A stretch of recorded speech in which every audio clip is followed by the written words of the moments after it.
अग्रवाल मौजूद हैं, उनसे बात करते हैं। प्रतीक जी, गुड मॉर्निंग। प्रतीक जी, शुरुआत आईटी से ही करते हैं, क्योंकि आज एक और बड़ा एक्सीडेंट, केपीआईटी टेक 15% नीचे। अब इस समय इंडियन आईटी को देखकर लग क्या रहा है? क्या ये सर्वाइवल का रिस्क लग रहा है? क्योंकि लेवल्स तो कोविड लेवल ऑलमोस्ट आ चुके हैं स्टॉक्स पर। वैल्यूएशन की तो खैर आप बात ही भूल जाइए। तो इस समय एज अ फंड मैनेजर आप व्यू क्या लेंगे आईटी पर?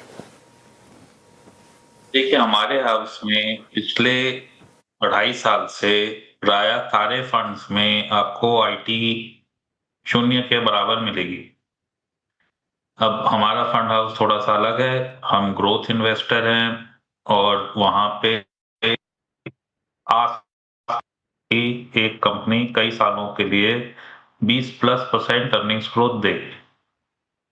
अब ये कॉम्बिनेशन अगर आईटी में नहीं मिलता तो हमारे यहाँ जीरो है, अगर ये कॉम्बिनेशन बैंक्स में नहीं मिलता तो हमारे यहाँ जीरो पाया जाएगा। एफएमसीजी में नहीं मिलता, कमोडिटीज में नहीं मिलता, सब जीरो मिलेगा। तो मैं आपको इसलिए बता रहा हूँ कि कई बारी somebody says something, उसके पीछे की क्या सोच है वो भी मालूम होनी चाहिए। नाउ सेकंड पॉइंट इज कि वैल्यूएशन सस्ती हो गई है। लार्ज कैप आईटी में वैल्यूएशंस बहुत सस्ती हो गई है, हम भी मानते हैं। देसी लोगों का लार्ज कैप आईटी देखने का नजरिया विदेशियों से अलग है। विदेशी dollar earnings growth, dollar profit देखते हैं, देसी रुपए की अर्निंग ग्रोथ और प्रॉफिट देखेंगे, क्योंकि हमारी करेंसी वीकन हुई है डॉलर के मुकाबले में। तो 27 में आपको लार्ज कैप आईटी में भी ₹6 की अर्निंग ग्रोथ दिखेगी, which is good for Indian investors. But अगर आप डॉलर अर्निंग ग्रोथ देखोगे तो वो ऐसा कुछ नहीं दिखने वाला है। सो अगर आप होल्डिंग पैटर्न्स देखते हो तो विदेशी जो है बैंक्स और IT, her large cap bank, large cap IT में उनकी होल्डिंग का परसेंटेज ज्यादा है। जैसा कि आप हर रोज देखते हो, they sell a bet of us, they will obviously वही बेचेंगे जो उनके पास है, तो that is banks and IT. तो उस सोच से भी आपको सावधान रहना चाहिए। चलिए, तो आईटी पे सर का व्यू यहाँ पर यह है प्रतीक जी का। अच्छा, अभी आपके ग्रोथ पैरामीटर्स में है ना, सबसे शानदार तरीके से फिट क्या है प्रतीक सर? मतलब जहाँ पे आप लोग अपने फंड में इंक्लूजन कर रहे हैं, अच्छी ग्रोथ विजिबिलिटी कहाँ नजर आ रही है यहाँ से आगे चलते हुए आपको? चलिए,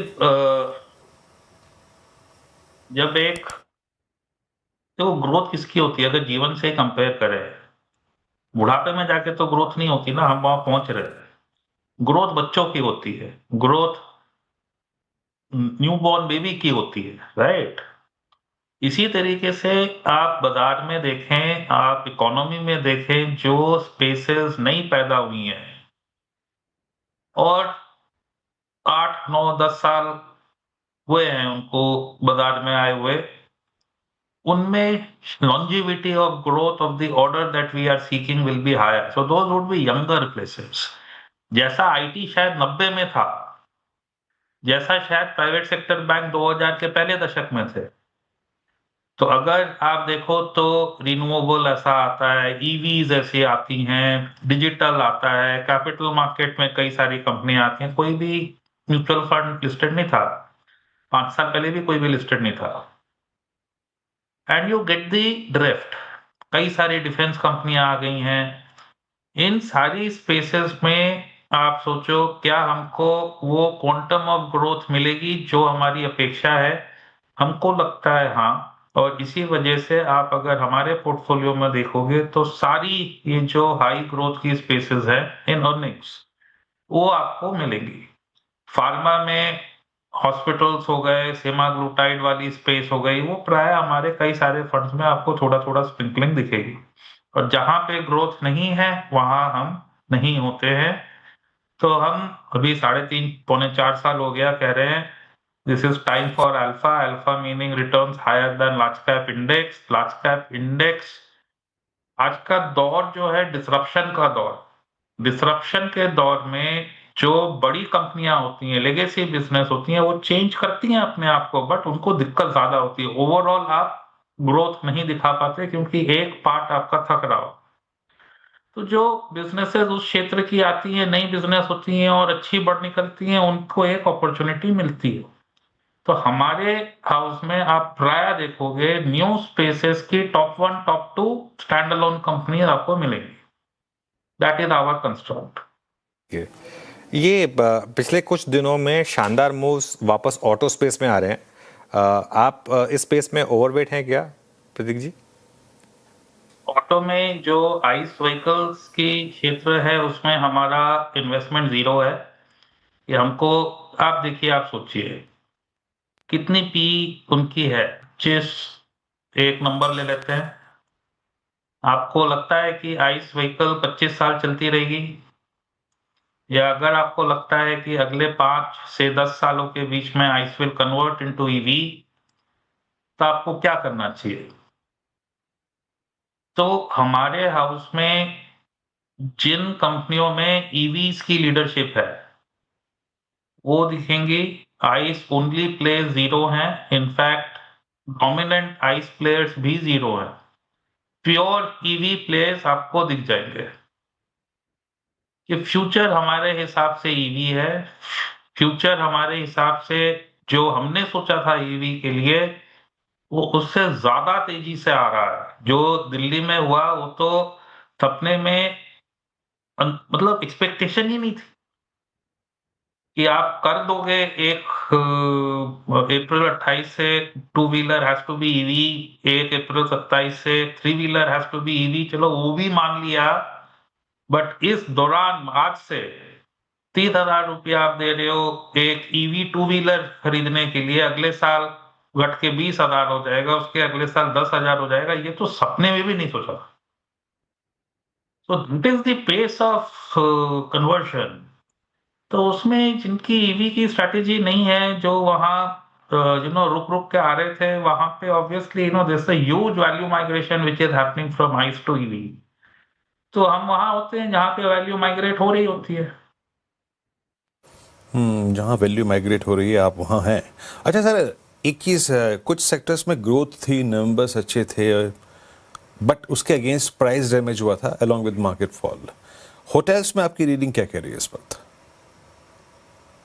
होटल्स जो भी मैंने आपको कंस्ट्रक्ट बताई उसमें फिट होते हैं एट द मार्जिन।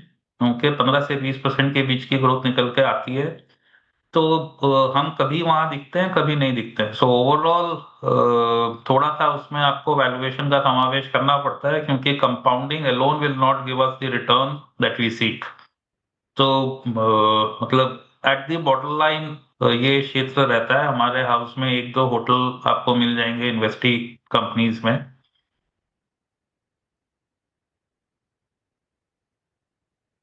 ओके, चलिए। अच्छा, प्रतीक जी, एक सवाल आपसे ओवरऑल फ्लोज को लेकर, क्योंकि इस मार्केट को पूरी तरीके से म्यूचुअल फंड फ्लोज ने या डीआईएफ फ्लोज ने संभाला है। क्या आगे भी वही रहेगा, या कुछ सेंस बन रही है, साइन बन रहे हैं कि फाइनली फाइनली एफआईएस की घर वापसी होगी? थोड़ा सा समय लूंगा इसमें। देखिए, पिछले महीने म्यूचुअल फंड में फ्लो कितने आए थे? 25,000 करोड़। उससे पिछले महीने 30,000 crore. Right, that's the range okay of mutual fund flows. अगर आप दिन प्रतिदिन की बाइंग देखोगे तो म्यूचुअल फंड, मतलब टोटल डीआईआई का, आपको 2-2,500 से 5,000 करोड़ के बीच का नंबर दिखता है। तो कहने का मतलब ये कि म्यूचुअल फंड दिमाग में आते हैं as the first one, but when you say DII it includes mutual funds, insurance, pension, okay, all put together, and also banks. तो खाली म्यूचुअल फंड में इतने फ्लो नहीं आ रहे हैं जो जो कि बाजार को संभाले।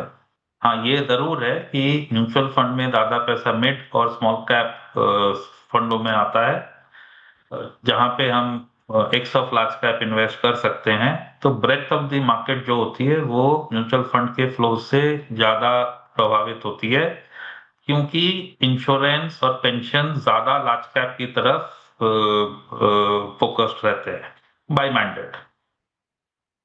नाउ सेकेंड थिंग इज, आपने पूछा एफपीआई। एफपीआई को हम 4 भागों में बांटते हैं। पहला, सी, एफपीआई वो नहीं करता है जो हम करते हैं कि हम इंडिया पे पॉजिटिव हैं, क्षेत्र ढूंढते हैं जहां पे ग्रोथ आएगी, उन क्षेत्रों की कंपनियां ढूंढते हैं, कंपनी की प्रॉफिट बढ़ती है, प्राइस बढ़ता है और हमारी रिटर्न बनती है। बहुत नैरो पार्ट ऑफ एफपीआई ये करता है।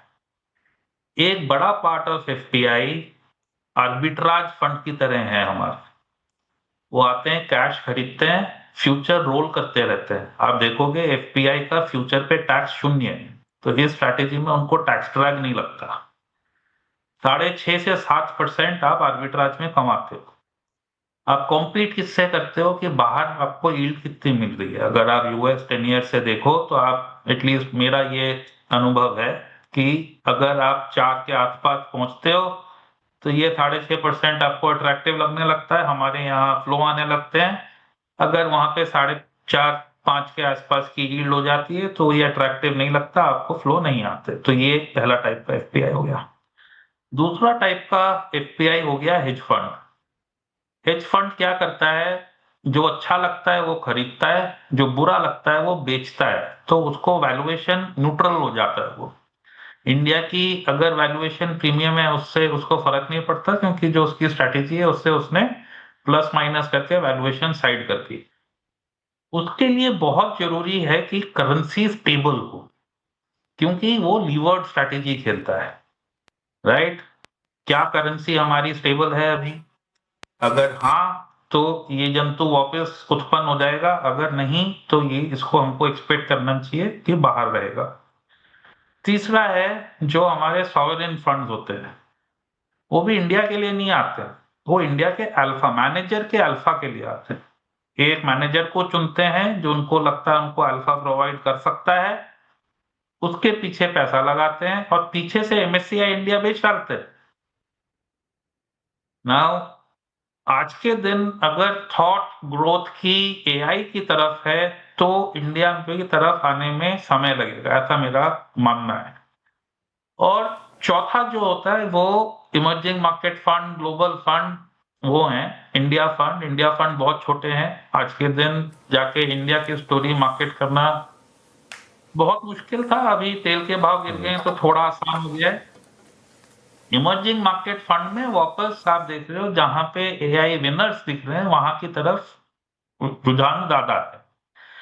सो नटशेल में अगर आप ये 4 तरीके से एफपीआई बांटते हो तो अभी भी आप सोचोगे कि पहले के मुकाबले आउटफ्लो कम होनी चाहिए, क्योंकि हमारी वैल्यूएशन करेक्ट हो गई है, तेल गिर गया है, हम सबसे ज्यादा बेनिफिट करते हैं।